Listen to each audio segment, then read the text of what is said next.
Please join me now in welcoming Kristan Hawkins.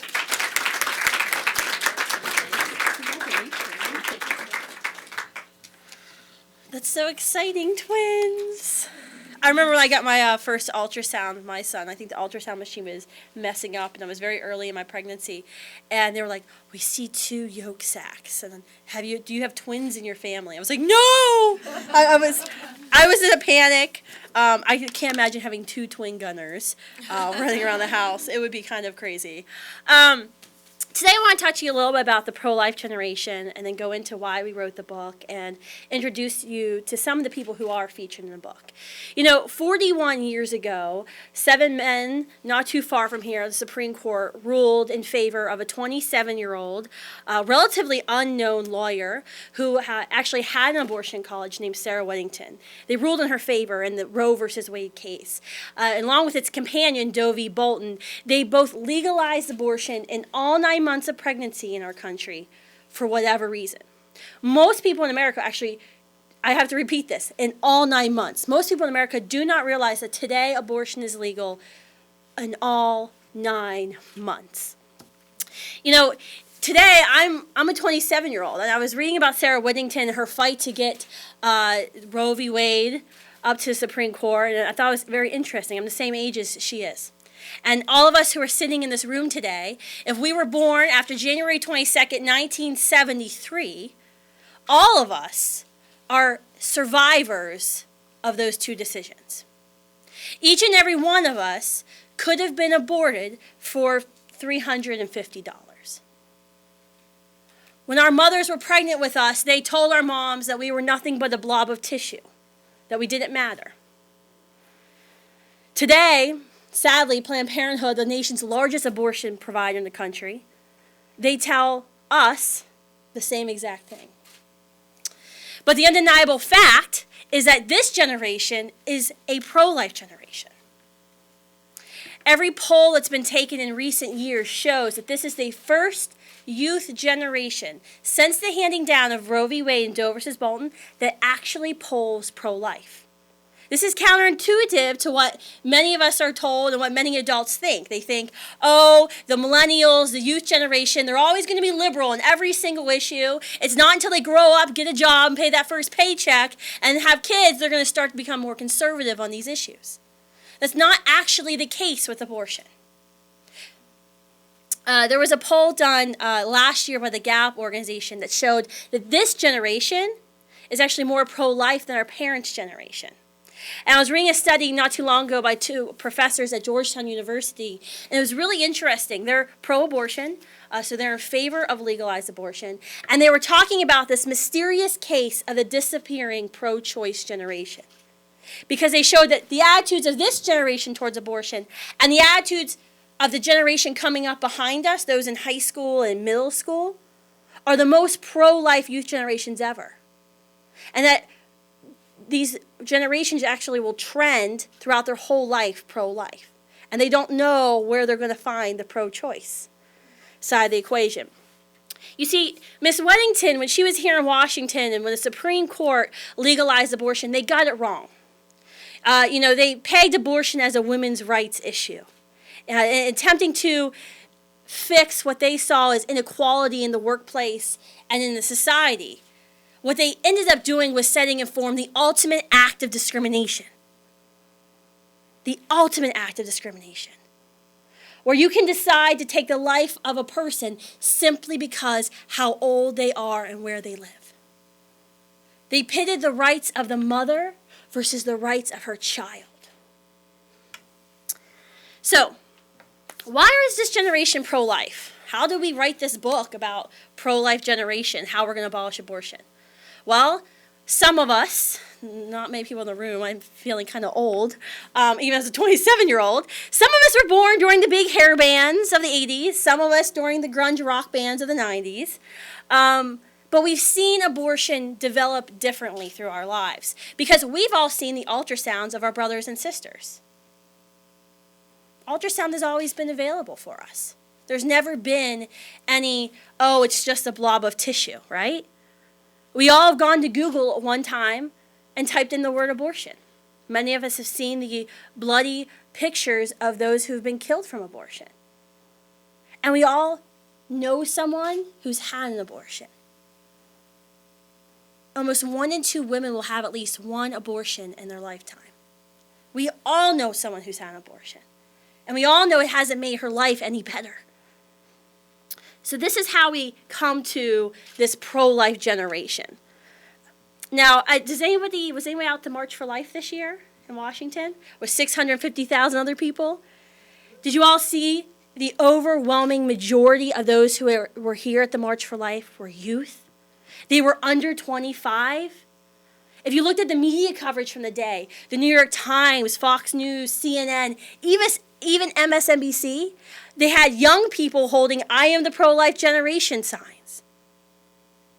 I couldn't help but wonder when we were marching up Constitution and right before it started to snow, what Nancy Keenan, what Cecile Richards, what was Planned Parenthood and NARAL thinking as they saw this entire generation march up Constitution Avenue? What they were seeing was their support for their cause slip away. And actually, they're already seeing it. When Nancy Keenan, she was the former president of NARAL Pro-Choice America. So this is the organization that pushed for the legalization of abortion starting in the late 60s. She resigned last May. When she resigned, she cited that there was a lack of pro-abortion young leaders and that she had to step aside to allow a young person to fill her shoes and start getting training. There was a poll that she cited in her resignation about the lack of intensity, the intensity gap between pro-life young people and pro-abortion young people. There was an interesting press release put out by Planned Parenthood right before the March for Life this January. They put out a video and a press release, and they've chosen to no longer use the word pro-choice. They're scraping the word out of their vocabulary. Instead, they're opting for the word decision. 2 weeks ago, a Politico article talked about the new president of NARAL and how the new president of NARAL, Nancy Keenan's successor, has said that after 41 years of using the word choice, they now have to go back and redefine it because the term has changed. Changed? After 41 years, now it's changing? This is evidence to what we're talking about, folks. This is evidence to why this generation will abolish abortion. Because they know, through their market research and their polls, that abortion is a toxic term for them. That is why when Planned Parenthood goes to high schools and middle schools to do sex education, they never talk about the word abortion. It's a toxic word for them. So, where do we start? What do we tell this generation of young people to do? When we talk about abortion and fighting this greatest human rights cause our world has ever known, what do we tell people to do? Start telling our stories. Start telling your stories. Because abortion has affected each and every one of us. There are men and women who you don't know, who you may know, who are hurting from abortion. We need to step out of the world of hypotheticals and gotcha questions and into real life situations. Last year when I started writing the book, I did a lot of the writing in airports. So there's a couple of grammar problems, chalked up to lack of sleep. I was in the airport and I was trying to think, how can we show people what this generation thinks about abortion? You know, I can show polls all day long. I can show you how many groups we start on college campuses. I can show you the number of pro-life groups versus the number of pro-abortion groups. I can show you that stuff, but these are kind of boring because they're numbers. But how do we show people that this is the generation that can end legal abortion? We do it through stories. So, when we started interviewing the students for the book, I picked out 12 students. And we were interviewing them. Each of them has come from a different walk of life. Each of them has a different way they've come to the way they feel about abortion. But it was interesting, of all of the students, the one term that kept coming to our mind was the word courageous. These are, I never thought I would write a sad book. it's pretty interesting because some of these books they'll pull you down and then they'll lift you back up in some of these stories. But it's interesting because these are real life stories.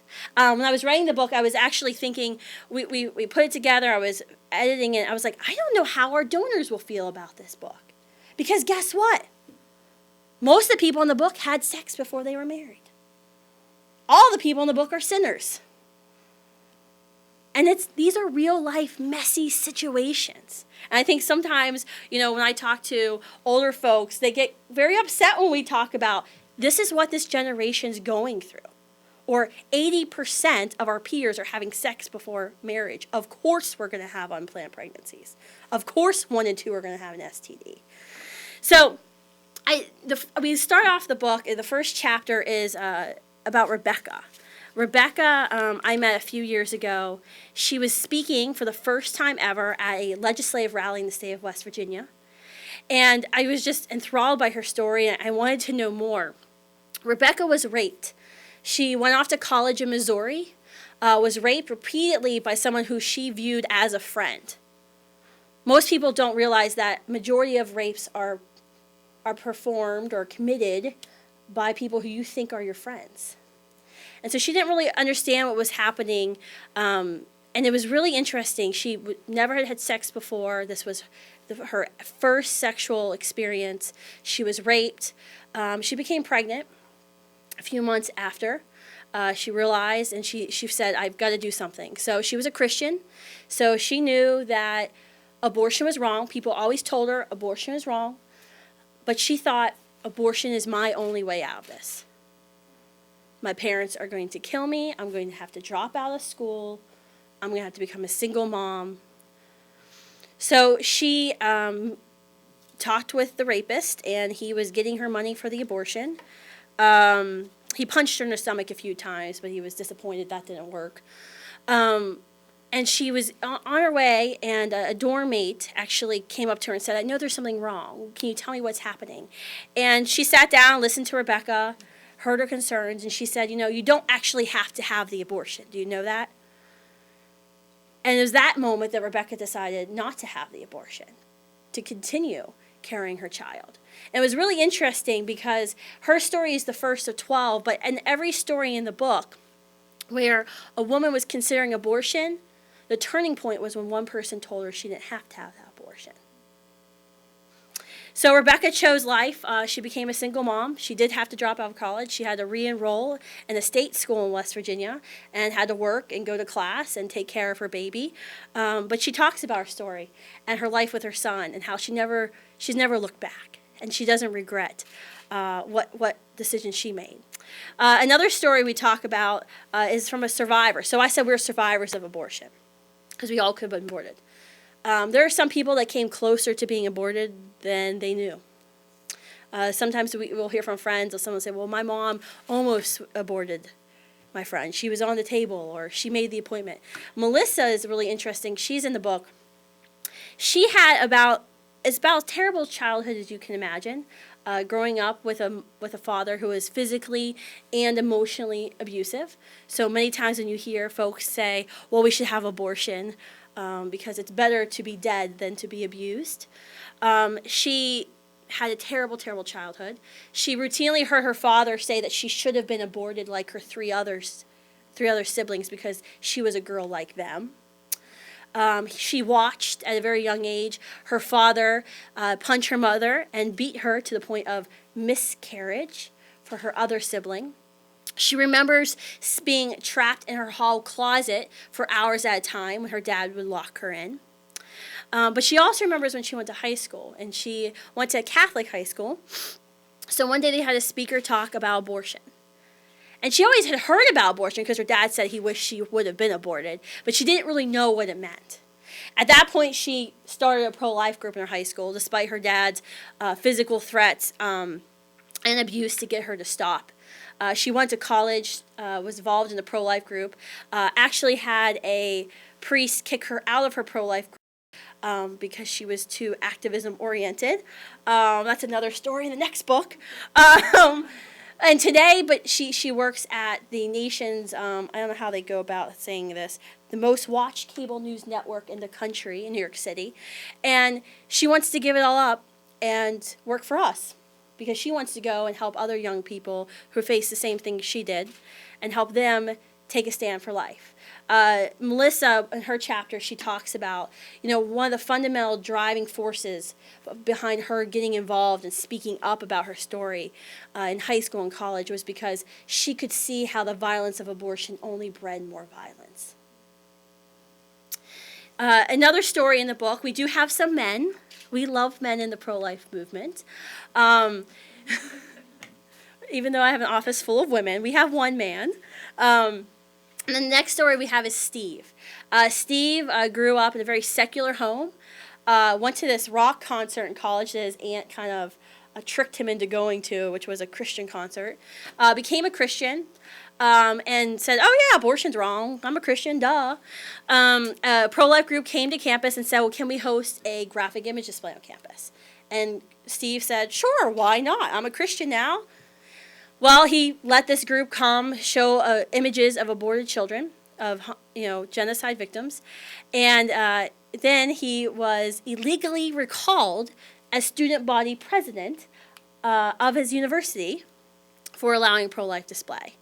And it was pretty interesting. Steve goes through the death threats he received on campus. They actually ended up having 2 recall elections because he won the first one. And then they called to do another recall election. And he also talks about the legal help from the Alliance Defending Freedom helped him. And then also when he started working for us. Today he leads his own pro-life ministry in California, helping fundraise for pregnancy resource centers to help women and men facing unplanned crisis pregnancies. There's another story in the book of Julia. Julia she is not like me. She is Miss Sensitive and Miss Quiet. I am Miss Boisterous. Julia went to high school, and she talks about in the book how she loved this one teacher. And one day in class, the teacher was talking about feminism and how abortion was a great thing. And Julia just said, what? She says, I always knew abortion was wrong. I couldn't believe my favorite teacher was telling me abortion was right. So she got involved in the pro-life movement in high school. She started our Students for Life group at college in Arkansas, and she actually came to intern with us one summer. She talks about how she goes out and stands in front of the abortion facility every day. She's created her own brochures. She puts her personal cell phone number in the brochure, and she talks to women going into the center. It's pretty cool. We've got some really amazing pictures at our office of Julia holding babies that she's personally saved in front of an abortion facility. Now, she's not I don't know how many of you are coming to this with preconceptions about the pro-life movement. She's not a crusty old white man who's shouting at women. She is a very small, soft-spoken, beautiful young girl who's there praying and offering help and offering a way out. She drives the girls from the abortion facility to the crisis pregnancy center, meets with them whenever she can. But Julie is really interesting because the abortionist found out what she was doing. He had taken one of the brochures from the girl's hand that had taken her brochure and then went into the abortion facility, and he started sending her death threats to her house. The abortionist actually hand-wrote death threats to Julia for the work she was doing. And she talks about, despite some very scary situations, abortion facilities, in case you've ever tried to go search for them, they're not really located in the best part of town. And so she talks about some scary situations she's had to face being a young woman out in front of an abortion facility in the middle of a city. But she says, she never stopped trusting what God had planned for her life. And she knows that this is the work she has been called to do, and she will continue doing it. There's another story in the book by Megan. Megan actually contacted us right after we started Students for Life about 7 years ago. And so we had a Get Started kit, so how to start a pro-life group in your school. And she was trying for the second time to start a pro-life group on her very liberal California campus. And so I went out to California. We met. We did a training with Megan, gave her all the materials she needed. That first day on campus, she had a tabling display. So we give students literature, sign-up sheets, and we say, go and sign up people who are pro-life to join your group on campus to make a difference. And Jessica walked up to Megan and said, I wish you had been here last semester. I just had my second abortion, but I didn't want to. So Megan started talking with Jessica about her situation, came to find out that Jessica had been pregnant with her second child. She didn't want to do it. She'd asked her parents, she'd asked her friends, she'd asked her boyfriend's parents. They all said, have the abortions. And she finally went to someone at her church.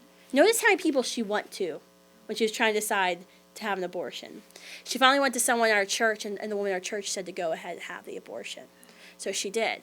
So Megan became instant friends with Jessica, despite Megan growing up from a white, upper, middle class, Roman Catholic family. Jessica was from Oakland, African American, low income family. I think Jessica is the first in her family to graduate from college. So these are girls that normally they wouldn't be in the same sorority together.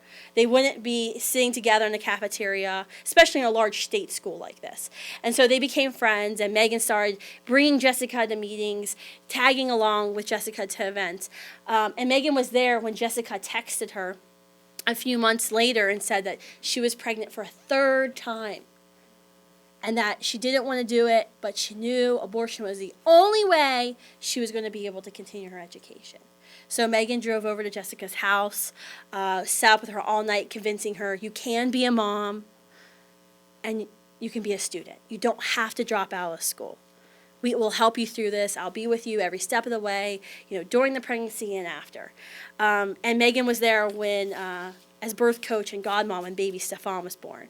And it's a really interesting story because so often in the pro-life movement, if anyone's ever worked at a pregnancy resource center, we are working with people who, when they come to the pregnancy resource center, they have broken relationships in their life. There is something that's led them to that point in their life where they've come to strangers for help. And what's really interesting about Jessica, and we're talking about seeking real social justice, what does seeking social justice mean? It means repairing broken relationships. It means finding out what do they need? And what we found in this book and these people we've interviewed, these young people, it's been absolutely amazing because what we're finding is it's often just one person. It's often just one person saying you don't have to have the abortion. It's often one person saying, I'm here and I'll walk you through this. And with Jessica, it's really fascinating. Today, Jessica's now a college graduate. She has a full-time job. She's out of the cycle. She's out of the cycle of poverty because she didn't have to drop out of school. She had someone there to help her. So these are a couple of the stories we have in the book. I just think this is so important. When I talk to young people, I say, tell your story. Because I can be on the campus all day long debating people, which I love to do. I can be debating abortion. I can talk about the philosophy. I can talk about human rights. But what always will happen is it will come down to someone will say, well, that's not true. That's not true. That's not true. Even if I pull out an embryology textbook and say, right here, we know life begins at conception, and you just admitted it. You wouldn't believe abortion if it was a life. I can show you right here it's a life. All day long, people will argue with me. I don't know why. I'm always right.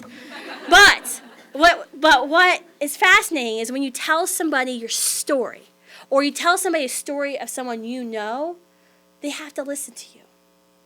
They have to consider what you're saying. A lot of us who were post-1973 children, we were grown up in something called moral relativism, right? Everything's relative. There's no actual right or wrong. All religions are equally valuable. We hear this stuff all the time.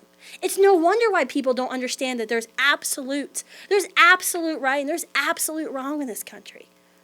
And abortion is always an absolute wrong. It's never just. It's never a human rights issue. So today I'm just asking you, pick up the book. You can get a free chapter online at courageousthebook.com. You can read Rebecca's story for free. Read the story. Start learning these stories and start talking about abortion. Don't be afraid to talk about it. You can be a courageous abortion abolitionist. You won't be as crazy as I am, but you can still do that simply by talking about the issue. I am unapologetically anti-abortion. I am against abortion. It is a human rights violation. We know this generation is pro-life. We know that. We know Americans today, more than ever before, denounce abortion. Don't be afraid to talk about it. And don't be afraid to listen to people's stories. Questions? say your questions? Yes. If you would, that's excellent. Good stories, good stories. You're so right about that. If you would raise your hand, give your name and your affiliation. And we have Emily Riley from Furman, an intern at Luce, and we have Emily Jones, an intern at Luce from Georgia Tech, holding the mics. And I'll let you call on people? Sure, that's fine. Yeah. Okay. Questions? Hi, that was a great speech. So looking at the younger generation that's against abortion, do you see it growing in minorities and other demographics? Because, you know, a lot of times I see it as a lot of young white women, but I'm just wondering, is it getting out to African American, Hispanic, Asian communities? Those polls are across the board, they're across racial lines. It's really fascinating, especially in the African American community. Abortion disproportionately plagues the African American community. African Americans make up about 13% of the U.S. population, yet 36% of all abortions are performed in African American women. The majority of abortion facilities are located in urban African American or Hispanic neighborhoods or next to a college campus. So we know this is where they target. You're right. What's interesting in terms of it's harder for us as the pro-life movement to get African American, Hispanic women to come and speak out about abortion. It's, you know, we know abortion is a bad thing because no one talks about abortion. No one talks about abortion. No one says, oh, well, I'll be right there later this afternoon. I just have to stop by and get my abortion first. No one wears T-shirts. They try to do this I had an abortion T-shirt campaign that flopped. It was a huge disaster because no one talks about abortion because everybody understands it's a tragic thing and it's a bad thing. But even more so, I think, in the African American community, where if you poll African Americans alone without any other race, they'll poll pro-life. They are pro-life. But it's even less talked about in the African community than the white community. Any other questions? This will be a hard one. This is from Becky. No, Becky Norton Dunlop here at Heritage. Kristan, tell us a little bit about your own journey into this pro-life missionary work that you do. Sure. That was an easy one. Thank you. No. I am a dork. My plan was to become an aeronautical engineer. I just returned back from space camp. I won a scholarship to space camp. Yes, you can do that. And I needed a summer internship project. And a woman at my church had said, I work at this women's center. Would you like to come and intern? I was 15 and said, sure. I was kind of pro-life. I mean, it was like, oh, well, there's always exceptions. It's kind of where the majority of America, you know, we ask people, well, I'm pro-life, but I don't know if I should tell other people not to have an abortion. So I started working at this pregnancy resource center, and it was amazing because the women in the center were so excited because I was 15. I was the average age of their clients coming in. So kind of I was shoved into a room for 2 weeks and said, learn everything you can about abortion, STDs, chastity. I learned the birds and the bees very quickly. My mom and I still have never had that talk. It's amazing, our children. And so that's really where the passion for the pro-life movement was instilled in me. It was coming in, watching these women. And a lot of times when I talk about seeking real social justice, like women coming in same month, same time every month. And so that's where I got started. I went back to my high school and I was like, I have to do something. So I started a pro-life group in my high school. It was super controversial. You know, I was always stressed out because I thought I was the only person in the world who would ever try to start a pro-life group in high school. Here I wasn't. My pro-life work got me interested in politics. That's when Bill O'Reilly's show, I'm dating myself. I was just getting started on Fox News, so I started watching about politics, and I was like, I'm going to go to college, I'm going to be a poli-sci major, and I'm going to be a lawyer, and I'm going to overturn Roe v. Wade. And so I went to college as a poli-sci major. As a freshman, I started a pro-life group on campus, which was not without controversy yet again. And that's how I really got involved. I actually was asked to intern for the President Bush's re-election campaign, and I was offered a job. But it was really just that initial step of going into the Pregnancy Resource Center, volunteering my time, learning about the issues, counseling the women, and then also wanting to add in that activism component and the education component. Because what most people don't understand is this is the targeted age range. High school and college age students are the ones who are being targeted for abortion. There is a reason why 79% of Planned Parenthoods are 5 miles from a college campus. This is where they're targeting. So I felt that was so important, and that's how I really got started. Keller Healy's my name. Well, what about overturning Roe versus Wade? I think, in the pro-life movement, and we talk a lot about this, there's different strategies to overturning Roe versus Wade.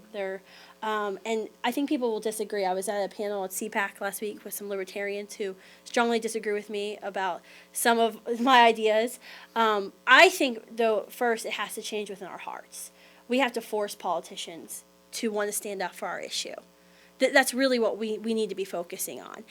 Politicians, people here in Washington, they're going to start listening when they know that their constituents are against abortion. And that's really, that's why I talk about being courageous and speaking up. That's extremely, extremely important. We did a lobby day on Capitol Hill a couple months ago, and it was fascinating because we had purple T-shirts. It was the same color as SEIU, and we went into all of these blue dog Democrat offices, and they all thought we were pro-abortion. They couldn't believe that they were pro-life. They said they'd never seen pro-life young people lobby before. But it was great because we got into these offices that normally wouldn't allow us. So I believe it starts with changing our hearts. What's fascinating, something that we're trying to focus group right now, is that this is a pro-life generation. We understand abortion's bad. We don't like abortion. We know the truth. But when you ask that if Roe should be overturned, we lose that issue. And the reason we lose that issue, and what I believe, is because we can't envision a world without abortion. People get all freaked out when you say, we want to get rid of abortion, no legal abortion. But we're going to take away my cell phone, Facebook, we're going back to the 1950s? Absolutely not. You can survive, America can survive without legal abortion. But we have to first start envisioning it. And you have to start talking about. I talk frequently about what am I going to do after abortion's overturned, after it's made illegal. But yeah, there's different ways of doing it. You could take, the Supreme Court case is just the first step, because then you have 50 simultaneous state battles. I'm very much in favor of overturning Roe v. Wade and Doe v. Boone, because it's bad constitutional law to begin with. Even pro-choice folks will agree with that, and taking the decision back to states, because we'll kick their butts in the states. But there's different ways. I mean, there's a human life begins at conception bill. It's Senator Paul sponsors. But the question is will that have any actual political weight, or is that just merely a statement? There's incremental legislation. What's been really fascinating is that despite President Obama's administration, despite having a merciless assault against the pro-life movement since 2008, we're actually winning in the states. We passed the most state pro-life legislation ever since President Obama has been elected president. So, I mean, there are certain states where there are no abortion facilities now. Or there's one Mississippi, there's one abortion facility, and that sucker needs to be shut down immediately. So, I mean, we are going to make, abortion is a supply and demand issue, right? We can take away the demand. That's what we do at Students for Life. We want to take away the demand, but you can also take away the supply. It's pure economics. Any other questions? Are we out of time? Oh, a couple more here. Not a question, it's a statement. My name's Rita Hugley. On the radio this morning, I heard about a case that's going on right now in Philadelphia. Yes, and Kermit. The media is not exposing it. Yeah. It's a black doctor in a poverty area in Philadelphia, Mm-hmm. and he performed these late-term abortions, and he killed the children after they were born. Yes. And that's a practice that our president actually agrees with. President Obama 4 times voted against a bill that would ban infanticide. Infanticide is what happens in the delivery process. And when I've gone undercover at Planned Parenthood, one time they told me this is how they would kill my child. You deliver the baby early. So normally the baby would need to be taken to the NICU, have medical care, and what they'll do is they'll just kill the baby moments after it's born. And President Obama actually said, it's on record, you can get the audio online, well, just because it's kicking and moving doesn't mean it's alive. Hello? But yes, the Kermit Gosnell case is something that the mainstream media is not paying attention to, but this is what we as pro-lifers need to be highlighting. Even if you have pro-choice friends, if you have friends I don't know how I feel about abortion, this is a case you need to talk about. Because this was perfectly legal in Philadelphia. He's getting in trouble because he was doing late-term abortions. But you should see the pictures that they have of how dirty this abortion facility was. Because in the state of Pennsylvania and most states across the country, hair salons are more regulated than abortion facilities. There's no state inspections. There's surgeries going on every single day, but they don't feel like they want to inspect it. That's what's happening in the state of Maryland right now. The Kermit Gosnell case, it's awful. I mean, he was bragging about, oh, this baby's so big it could walk to the bus stop, and then he killed it.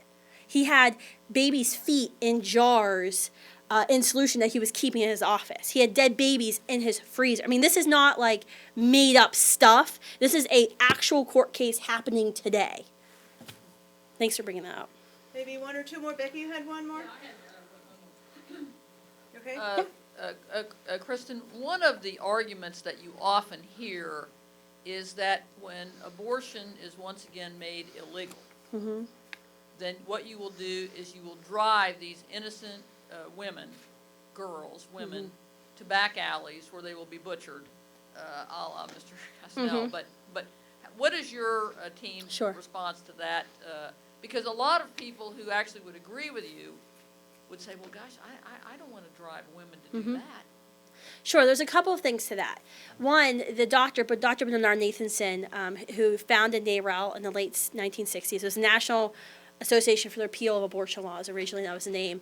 Dr. Nathanson was an abortionist, and he admitted in his second book, he passed away 2 years ago, that he completely made up the number of women who were dying from illegal abortions.